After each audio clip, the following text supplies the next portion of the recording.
So I was at my coin store, just checking out the different varieties of stuff that they had. Wondering, is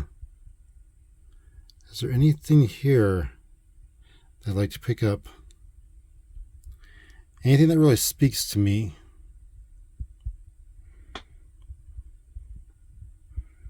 Because, there's just so much types of silver. I was looking for something that's really fun. Something to keep my collection going. Hello. What's this? A Columbian half dollar?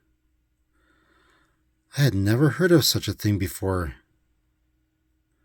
Is there any kind of story behind this? Is there anything interesting behind it? It turns out, oh yes, it has an amazing story behind it. Let's dig in.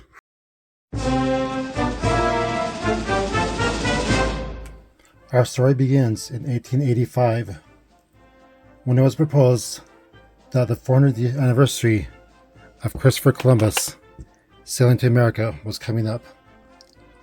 And so they wanted to do something big to celebrate this.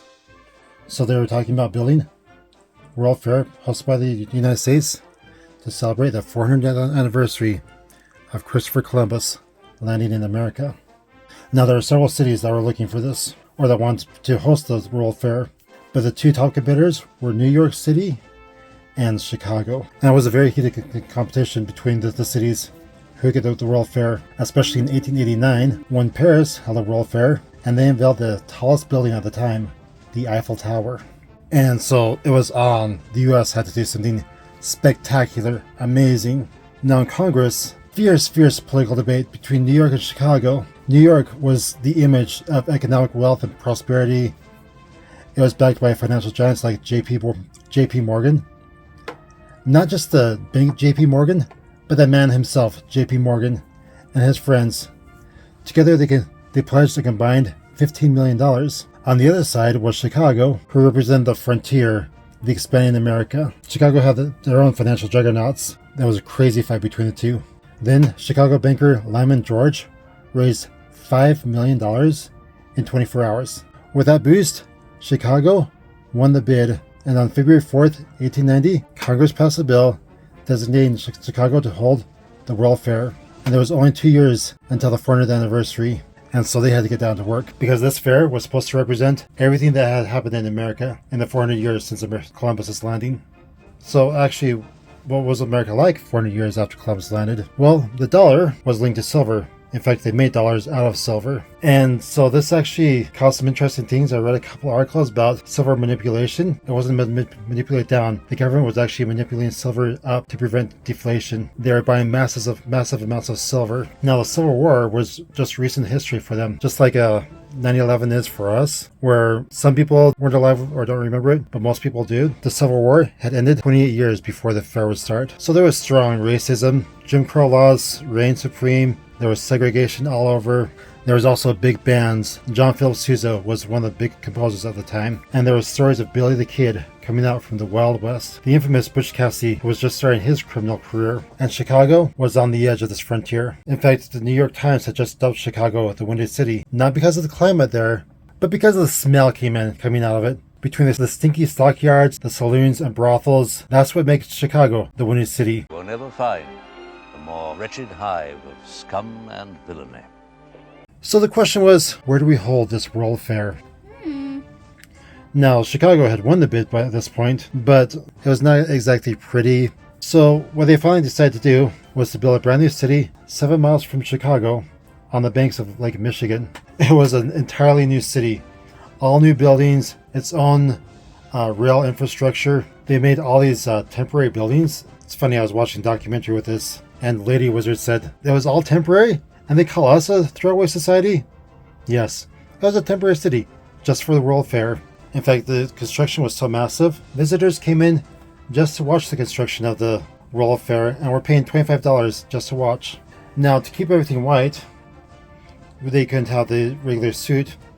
They needed electricity to light everything up. Now, electricity had been around for a little bit. There were a couple big cities with electric lights, but most Americans were not really familiar with electricity. In fact, this was a time known as the Current Wars. Thomas Edison was fighting Nikola Tesla over the type of current. Edison said that his direct current was the supreme best solution. Tesla said that his alternating current would reign supreme. And so there was a bid. Who would provide the electricity to light the whole World Fair? Thomas Edison bid $554,000 to light the World Fair. Westinghouse, who had teamed up with Tesla, bid $400,000. And so they won the contract. Edison said, yeah, you know those light bulbs that you're planning using? I hold a patent for those. I can see what happens to them, and you are not allowed to use it. Westinghouse was crazy. Tesla said, don't worry, I got it. And so Tesla created fluorescent lights to light the fair. So there was a massive work of glass workers create all the lights that they needed to light the World Fair. In August 1892, Congress specially authorized coinage of $5 million half dollars to be minted for the fair. This would be the first ever commemorative half dollar. Now, the design was supposed to be made by U.S.J. Dunbar, but the chief engraver of the mint was a guy by the name of Charles Barber. You might recognize Barber from the Barber dimes, Barber halves, Barber dollars. These are the only Barber coins I have. So Barber took over the design, pretty much ignored what Dunbar said, and he made his own obverse for the coin.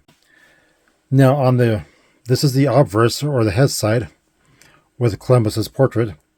On the reverse, Barber just wanted the Western Hemisphere to cover the obverse. But that's not what the exposition officials wanted. So they fought over it. Finally, what did he do? Well, if you're Barber, he apparently does not play with others. He gave it up to his assistant, George Morgan, to design the reverse. You might recognize Morgan because later on he produced the Morgan dollar. So, Morgan did the reverse. And this is what the fair officials wanted. You got both hemispheres, the 1492, as well as the Santa Maria. This ship right here, Columbus's flagship that sailed to the Americas. In 1892, they minted 950 of these half dollars because the fair was supposed to start in October 1892. In 1893, the U.S. Mint made over 4 million more of these. As you can see here, I have the 1893. Now, after all this preparation, all this hard work, the fair was supposed to open in October 1892, but was delayed. And then in January 1893, there was a panic and a depression started in the United States. But despite the depression, the fair opened anyway in May 1893. To get in the fair cost 50 cents. But inside the fair, it was massive, an entirely new city. Everything gleamed white of marble. Actually, it wasn't marble, it was a plaster paint to look like marble. But it was a beautiful white. There was every state, every territory had its own building. For the Philadelphia building, they brought in the Liberty Bell. Well, all the other states had their own buildings. Most of them made their own Liberty Bells out of wheat, cotton, whatever they thought would represent their state. The California building had this massive tower of oranges. And every week, California was shipping new oranges to refresh the tower. And they would give away the old oranges. Every country, or every modern country, had their own buildings. Japan had actually just recently opened themselves to the world a couple decades earlier. And they had this beautiful, peaceful area, a little island with flickering lights. Looked like fairy lights. Architect Frank Lloyd Wright actually was at the fair, and the Japanese buildings inspired lots of his architecture. Norway was going, why is everyone celebrating Columbus so much? We're the ones, the Vikings are the ones that discovered America first, with Leif Erikson. And just to prove their point, the Vikings built a replica of Viking ship and sailed it across the ocean to show off at the World Fair. Yeah, no, there was music everywhere. There was grand halls with massive performances of music. Here's a picture of one of the massive concerts in the manufacturing building. You can see the performers are way over there. There were souvenirs everywhere that you could buy. There was a guy by the name of George FERRIS. He wanted to make a ride that would be so impressive it would rival the Eiffel Tower. This was the first Ferris wheel. It stood over 264 feet tall. It had 36 cars and held over 2,100 people. Edison had this massive tower of lights. They would blink synchronized to the music. Like flickering. Yeah. Edison also showed off his kinetoscope, which was basically the world's first motion picture. Tesla had this massive Tesla coil off in the field, sparking off its lightning and whatever, and the air was so electrified from it, he would take bulbs, plant them in the ground, and they would light up. And there's just so many firsts there and things that Americans were introduced to there that they had no idea of before. The Pledge of Allegiance was introduced. The first automatic dishwasher was introduced. And even the first vertical file cabinet, juicy fruit gum, and the first pancake in a box, a brand called Aunt Jemima. Even the first zipper was at the World Fair. We hold the patents on a few gadgets that we confiscated from out-of-state visitors. Velcro, microwave ovens, liposuction. Don't worry, if you want to stay longer than a day, of course you had to with all this stuff. You could catch a hotel for $1 to $2.50 each day. There were sideshows just off the World Fair. Most of them cost 25 cents. And after all this stuff, it finally had to come to an end. After 6 months, over 27 million people have visited the fair.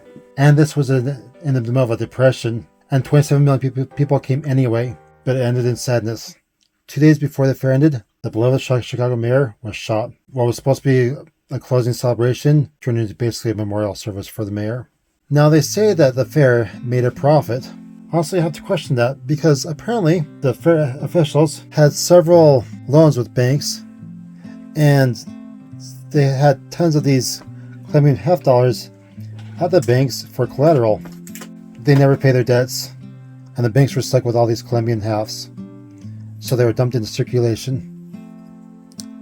And that's why there's just so many of these now that are in worn condition. 5 million of these coins were produced. About half of them were melted down. Most of the rest just went into circulation. So a circulating one like this is actually pretty common. To get a real proof one, or one in gem condition, that's worth a lot of money. And at the very end, this fair came to be known as the fair that changed the world. Thanks for watching, and have a magical day.